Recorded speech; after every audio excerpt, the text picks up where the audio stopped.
हाल ही में भारत ने अपने 14वें प्रधानमंत्री डॉ मनमोहन सिंह के निधन पर शोक व्यक्त किया। 26 दिसंबर 2020 को 92 वर्ष की आयु में उनका निधन हो गया।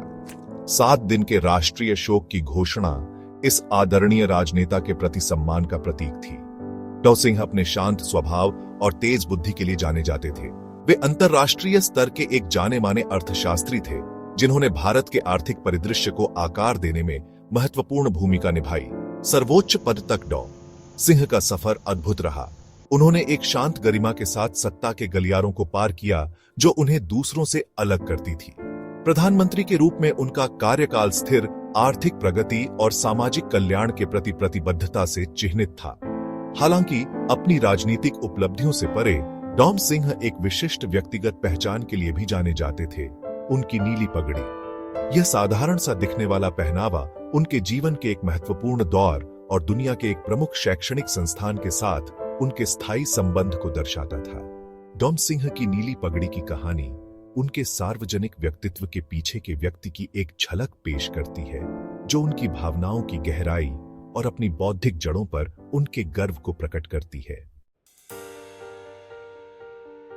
डॉ मनमोहन सिंह ने 2004 से 2014 तक लगातार 2 कार्यकालों तक भारत के प्रधानमंत्री के रूप में कार्य किया।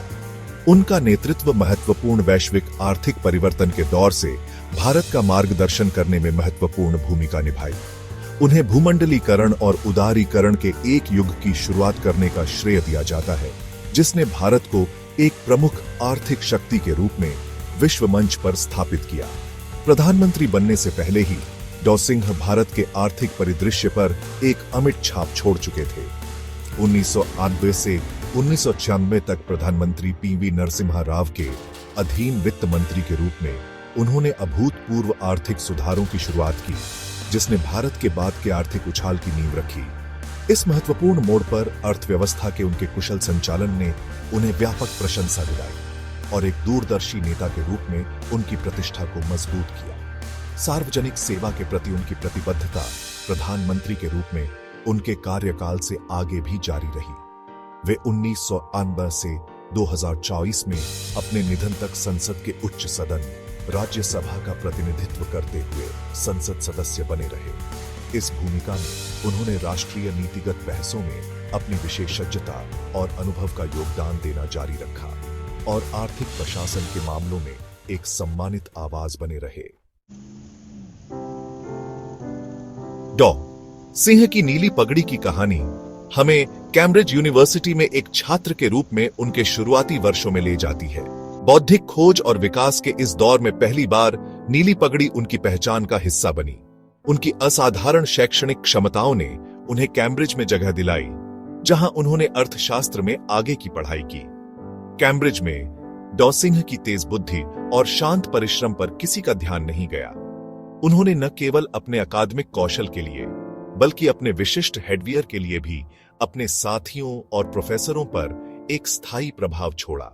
नीली पगड़ी, जो उनके द्वारा पहले पहने जाने वाले पारंपरिक रंगों से अलग थी, कैम्ब्रिज बिरादरी के बीच उनकी पहचान बन गई। कैम्ब्रिज में उनके दोस्तों ने उन्हें प्यार से ब्लू टर्बन उपनाम दिया, जो विश्वविद्यालय के पवित्र हॉल में उनके प्रति स्नेह और सम्मान का प्रमाण था। यह उपनाम एक साधारण मजाक से कहीं अधिक उन बौद्धिक रूप से उत्तेजक वर्षों के दौरान बने कॉमरेडरी के गहरे बंधन को दर्शाता था। यह अपनेपन की निशानी थी, सम्मान का एक बैज जिसे दुनिया में अपनी पहचान बनाने वाले एक युवा विद्वान ने गर्व से पहना था। कैम्ब्रिज के दिनों में अपनाई गई नीली पगड़ी छात्र कॉमरेडरी की निशानी के रूप में अपने शुरुआती महत्व से आगे निकल गई। यह कैम्ब्रिज यूनिवर्सिटी के प्रति डॉ सिंह के स्थायी स्नेह और सम्मान का एक प्रबल प्रतीक बन गई। एक ऐसा संस्थान जिसने उनकी बौद्धिक यात्रा को आकार देने में महत्वपूर्ण भूमिका निभाई। नीला रंग अपने व्यक्तिगत महत्व से परे कैम्ब्रिज के प्रति उनके गहरे संबंध का प्रतिनिधित्व करता था। डॉ सिंह ने स्वयं कैम्ब्रिज के अपने दिल में विशेष स्थान और पगड़ी के रंग के चुनाव में निहित प्रतीकवाद को स्वीकार किया। 2006 में कैम्ब्रिज यूनिवर्सिटी से डॉक्टरेट ऑफ लॉ की मानद उपाधि प्राप्त करते हुए उन्होंने अपनी नीली पगड़ी के पीछे की कहानी साझा की। इस सरल लेकिन शक्तिशाली प्रतीक से जुड़ी भावना की गहराई का खुलासा किया। नीली पगड़ी डॉ मनमोहन सिंह के सार्वजनिक व्यक्तित्व का पर्याय बन गई, जो उनके बौद्धिक कौशल, उनकी शांत गरिमा और शिक्षा की परिवर्तनकारी शक्ति के प्रति उनके गहरे सम्मान का बाहरी प्रतिबिंब थी। यह कैम्ब्रिज में उनके शुरुआती वर्षों की एक निरंतर याद दिलाती थी, एक ऐसा दौर जिसने न केवल उनकी बुद्धि को बल्कि विश्व मंच पर उनकी पहचान को भी आकार दिया।